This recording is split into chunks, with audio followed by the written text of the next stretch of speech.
अरे हिंदू राष्ट्र चाहिए जी, चाहिए। अरे किस देश से एग्रीमेंट होना चाहिए। अरे सेकुलर का नाम हटाना चाहिए। तो कितना लोग यहाँ कितना लोग हम बोलेंगे। अच्छा, आप लोग का धर्मनिरपेक्ष देश चाहिए।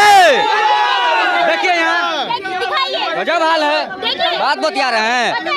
चलिए क्या बोलिएगा, चलिए क्या कहिएगा। हम भी चलेंगे हिंदू के लिए लड़ने मुस्लिम से, लेकिन हमारे साथ हिंदू नेता का बेटा भी चलना चाहिए लड़ने। एकदम हम चलेंगे। हम मुसलमानों भाइयों से कहना चाहते हैं, आप भी आओ चलो लड़ने के लिए, लेकिन आपके साथ मुस्लिम नेता का बेटा रहना चाहिए। लेकिन इस तरह से मीटिंग बैठा के आता है, लहरा दिया हम लोग के, भगा दिया हम लोग, लड़ रहे हुए LCD लगाएगा बड़का टीवी घर में। दुबई में अमित शाह के बेटा 189 करोड़ का अंबानी के बगल में फ्लैट लिए हैं। हम और आप क्यों नहीं ले रहे हम हैं? लोग जय श्री राम अल्लाह ऊपर कर रहे हैं। बस यही चीज है, ये लॉजिक पब्लिक नहीं समझ रही है। भाई एकदम कान खोल के सुन, सब बता रहे हैं। सब जाति में तो पहले बटे हुए हैं। दूसरा काम कर, पहले धर्मवादी कर दे। अब पहले धर्मवादी होना चाहिए, क्योंकि जातवादी बहुत हुआ हमारे देश में। भाई बाबा को हिंदू राष्ट्र का जो है आवाज लगाता है, इधर है, इधर कैमरा करो, इधर कैमरा। देखिए हिंदू राष्ट्र किस लिए किया जाए, हमारे बच्ची को ना मारा जाए। दिल्ली में एक कांड हुआ है जिसको बड़ा बेरहमी से एक लड़की को गोता जाए, उसका नाम सलीम बाई है। एक और लड़की को फ्रिज में बांध दिया गया था। हिंदू राष्ट्र उसलिए नाम दे रहे हैं कि बेटी का हत्या ना हो। हिंदू राष्ट्र मणिपुर की बेटी, मणिपुर में यूपी में 2 लड़की के यार मार के काट दे हिंदू नहीं थी। यूपी में SC ST के लड़की है। तू हिंदू नहीं था। मणिपुर में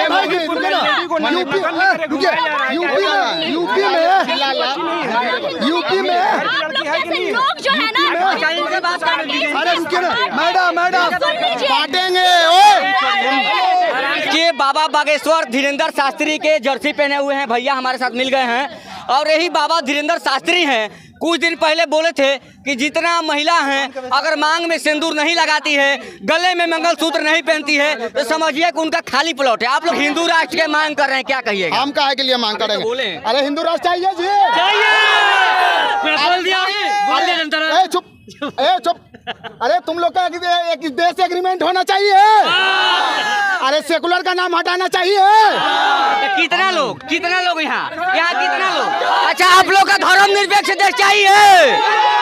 देखिए यहाँ गजब हाल है।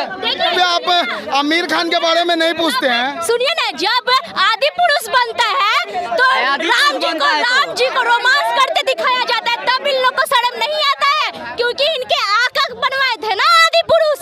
इनको पीके से प्रॉब्लम है, इनको इस चीज से प्रॉब्लम। बोल रहे हैं कि हिंदू राष्ट्र बनाएंगे, और ब्रिजभूषण सही है। ब्रिजभूषण कैसे सही है जी?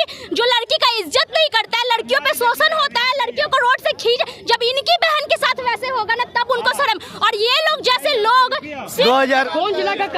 2014 में नरेंद्र मोदी किस मुद्दे पे आए थे, ये आपको पता होगा? बिहार में नोटबंदी से कोई फायदा नहीं हुआ। आप हमको देख लीजिए, जब 2014 में नरेंद्र मोदी जी आए थे तो उनका कहनाम यही था कि हम बेरोजगार दूर करेंगे, हम महंगाई दूर करेंगे। जबकि नहीं, बीजेपी गवर्नमेंट आती थी अटल बिहारी वाजपेयी जी के समय में तो महंगाई दूर होती थी।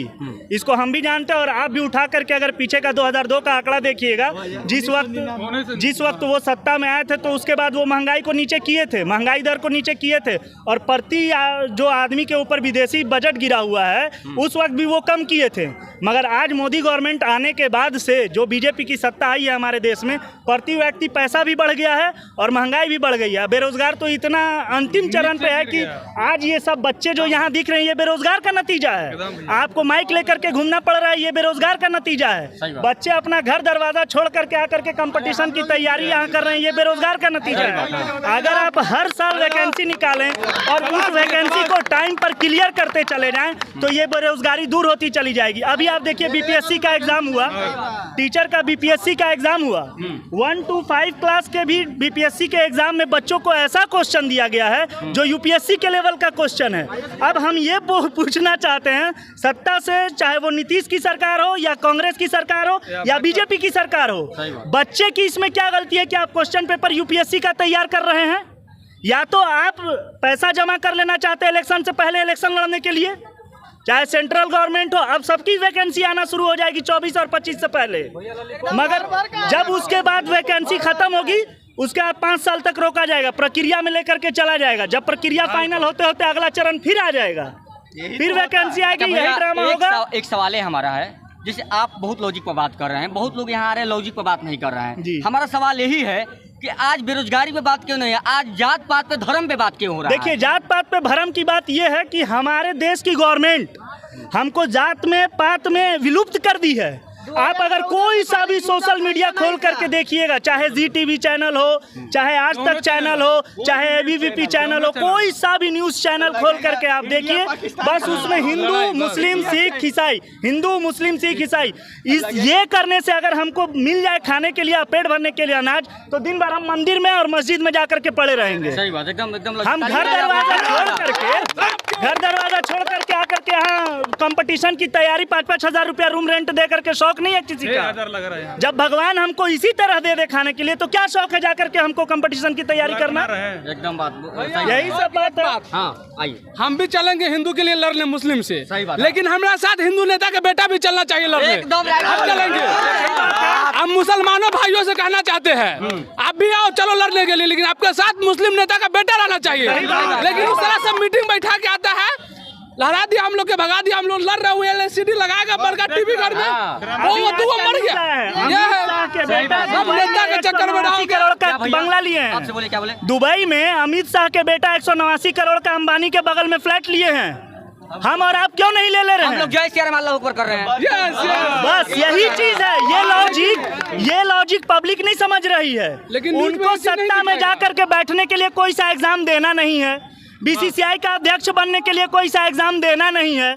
हमको यहाँ अगर चपरासी की भी नौकरी लेना है तो यूपीएससी का क्वेश्चन पेपर बनाओ, तब जाकर के बनिए चपरासी। एक सवाल और है मेरा कि कुछ लोग यहाँ कह रहे हैं कि हम लोग राम को लाएंगे। हम यही सवाल कह रहे हैं कि राम जी को आप लाएंगे क्या आप लाएंगे? अरे राम हो या रहीम हो, सबके एक हैं, और वो हमको लाए हैं, हम उनको क्या लाएंगे? वही तो हम भी बोल रहे हैं। मगर वो पब्लिक सबसे बड़ी पागल है जो ये सोचती है राम को हम लाएंगे। अरे बेवकूफ, राम को ला, राम ने तुम्हें लाया है, तुम क्या राम को लाओगे?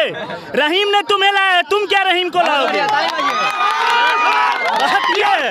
मगर देखिए, पढ़े लिखे बच्चे हो या पढ़े लिखी जनता हो, कोई भी हो, सब लॉजिक से बात करेगी, और जो पढ़ लिख करके हटे हुए हैं वो लॉजिक से अनलॉजिकली बात करेगी। सीधी सी बात है, और कुछ नहीं। एक नंबर। हाँ बोलिए। आपका पार्टनरवा कहाँ है? 3 गो जो है। अच्छा भाई आइए बोलिए। 2 गो गर्ल्स और 1 बॉयज कहाँ है आपका? मुद्दा से भटका रहे हैं।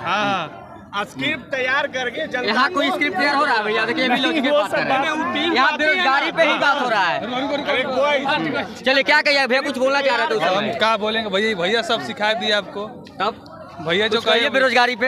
अब क्या हम कहें भैया? अच्छा, हमको चलिए किसी पार्टी से कोई एलर्जी नहीं है, चाहे महागठबंधन हो या बीजेपी की हो, एनडीए हो, लेकिन हमको कहना ये है कि जब भी बीजेपी की सरकार आती है, अब जैसे कोई भी इंसान 60 साल किसी चीज़ में काम करता हो, पूरा तन मन उसमें दिया हो, 60 साल जब अपना पूरा ख़त्म कर देता है अपना ज़िंदगी का, उसको पेंशन क्यों नहीं दिया जाता है? और जो 5 साल के लिए विधायक MP कुछ भी बनता है उसको पेंशन मिलता है, ऐसा क्यों? अभी देखिए लड़का कितना तैयारी कर रहे थे आर्मी का, 4 साल को 4 साल हो गया ना। अब सोचिए, कितना लड़का का अरमान पे से पानी फिर गया है, दौड़ दौड़ के निकाल के बैठ गया। अब बताइए वो उसका क्या होगा? पब्लिक उसके बारे में क्यों नहीं बात करती है भैया, क्यों नहीं बात करती है? पब्लिक के माइंड में टोटली रिलीजन चीज भर चुका है। सीधी सी बात यही है, पब्लिक के माइंड में ये भर गया है कि हम हिंदू करेंगे हमको रोटी मिल जाएगी। कमाना खाना सबको है और वो करने से किसी का नहीं भर रहा है, मगर उनके दिमाग में ये चल रहा है कि मोदी सत्ता आएगी, हिंदू मुस्लिम विवाद होगा, उसके बाद हम सत्ता में आएंगे। इससे कोई फायदा नहीं है, पब्लिक किसी चीज को नहीं समझ रही है।